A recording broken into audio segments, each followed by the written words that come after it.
मेरे दोस्तों, आज की एक और रोशन सुबह में आइए खुदा के कलाम की अजीम सच्चाइयों में एक और डुबकी लगाएं। अपने सामने रखें इफ्सियों का खत, उसका 5वां बाब और उसकी 16वीं आयत। आज सुबह के लिए हमारा मजमून होगा योर एनिमीज। आपके दुश्मन कौन हैं, कितने हैं, उनकी तादाद क्या है? क्या आपने कभी गौर किया? अच्छा, आप उनके साथ किस तरह से डील करते हैं? याद रहे कि ये दुश्मन आपके कोई घर का अपना हो सकता है,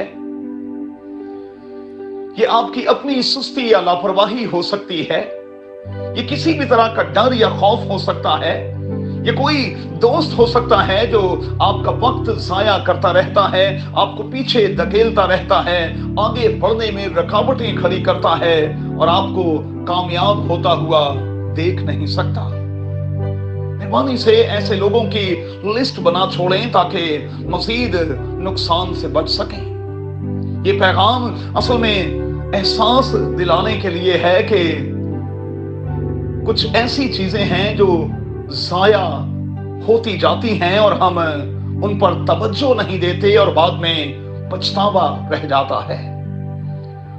ढूंढें, तलाश करें कि कहां कहां आप खामखा में अपना वक्त जाया करते रहे हैं और कर रहे हैं, और फिर वक्त के जाया हो जाने के बाद मेरा और आपका रद्द अमल कैसा है। कलाम की आवाज को सुने।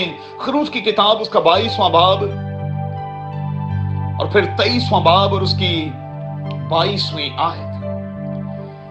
अगर हम खुदा के साथ साथ चलेंगे तो मौजूदा आयत की रोशनी में खुदा हमारे दुश्मनों का दुश्मन और हमारे मुखालिफों का मुखालिफ होगा। लेकिन पहले हमें खुदा के साथ रास्ते से चलना होगा, बगैर वक्त जाया किए, बगैर एनर्जी जाया किए, बगैर रुपया पैसा जाया किए, बगैर मौकों को जाया किए हमें खुदा की डायरेक्शन पर चलना होगा। और जब हम उसकी डायरेक्शन पर चलेंगे, खामखा ट्रैक नहीं बदलेंगे, तो मैं आपको यकीन दिलाता हूं कि हमारा सफर जो है कम से कम होता चला जाएगा और हम वक्त पर अपनी मंजिल पर भी पहुंच जाएंगे। इसके साथ ही साथ बड़ा जरूरी है कि हम उन डिवाइसेस के हवाले से भी गौर करें जो हम इस्तेमाल में ला रहे हैं। इनका इस्तेमाल बड़े अच्छे से करें और खास तौर पर ऐसे लोगों की कॉल्स लेना बंद कर दें जिनके पास कोई बात नहीं होती और वो फोन करके आपसे बार बार ये सवाल कर रहे होते हैं, और सुनाएं, फिर कहते हैं कि और सुनाएं, फिर कहते हैं कि और सुनाएं। ये वो लोग हैं जो फारिग हैं और चाहते हैं कि आप भी फारिग रहें। याद रहे दोस्तों के साथ चलने के लिए मजाज की आशनाई जो है वो बड़ी जरूरी है। जब मिजाज मिल जाते हैं और हम मिलकर काम करते हैं तो फिर तरक्की होती है, और जब मिजाज नहीं मिलते तो हम तनज़ली की तरफ जाते हैं। मेहरबानी से अपने इर्द गिर्द के लोगों को ये एहसास दिलाने की कोशिश करें कि आप प्रोएक्टिव हैं, और उनसे ये कहा करें कि मैं आपका वक्त जाया नहीं करना चाहता और ना मैं चाहता हूं कि मैं कभी ऐसा करूं। खुदा के कलाम की आवाज क्या है? वक्त को गनीमत जानो क्योंकि दिन बुरे हैं। अब चूंकि दिन बुरे हैं, हम एक अजीब सी सिचुएशन में से, अजीब से हालात में से गुजर रहे हैं। सो हालात का, इस सिचुएशन का तकाजा क्या है? कुछ जाया ना करें।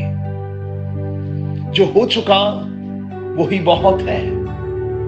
बड़ा जरूरी है कि हम दानिशमंदी के साथ, होशमंदी के साथ आगे बढ़ें और चीजों को उनके वक्त पर सरंजाम देते हुए न सिर्फ खुद बरकत और खुशी को लें, बल्कि अपने खानदान के लोगों के लिए भी बरकत और खुशी का बायस बनते चले जाएं। देखें, टटोलें, जांचें मेरा और आपका वो कौन सा दुश्मन है जो इन दिनों मुझे और आपको डिस्टर्ब किए हुए है। मेहरबानी से उस पर नजर रखें और उससे बचाव के लिए दुआ करें यीशु के नाम में आमीन। If you want to see more content like this, make sure to like, share, subscribe, and hit the bell notification so you don't miss any new videos.